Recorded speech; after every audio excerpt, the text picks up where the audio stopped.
బయటైతే చలి బాగా ఎక్కువైపోయింది. ఈ చలికాలంలో వండిన ఫుడ్ వెంటనే చల్లారిపోతూ ఉంటుంది.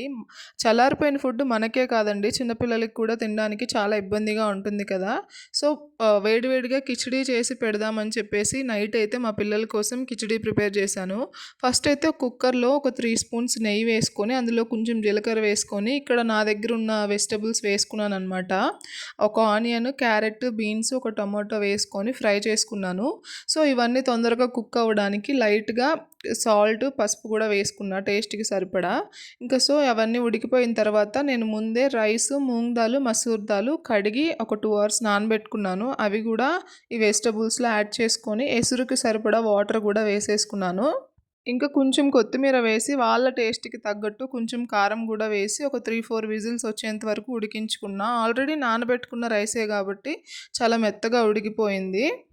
ఈ రెసిపీ చిన్న పిల్లలే కాదండి, పెద్దవాళ్ళం కూడా ఉప్పు, కారం సరి చేసుకొని మనం కూడా తినొచ్చు. ఏదైనా కూర లేనప్పుడు అలాంటప్పుడు చేసుకుంటే చాలా బావుంటుంది. ఛానల్‌ని ఫస్ట్ టైమ్ చూస్తున్నట్టయితే ప్లీజ్ సబ్స్క్రైబ్ చేసుకొని వీడియో నచ్చితే లైక్ చేయండి.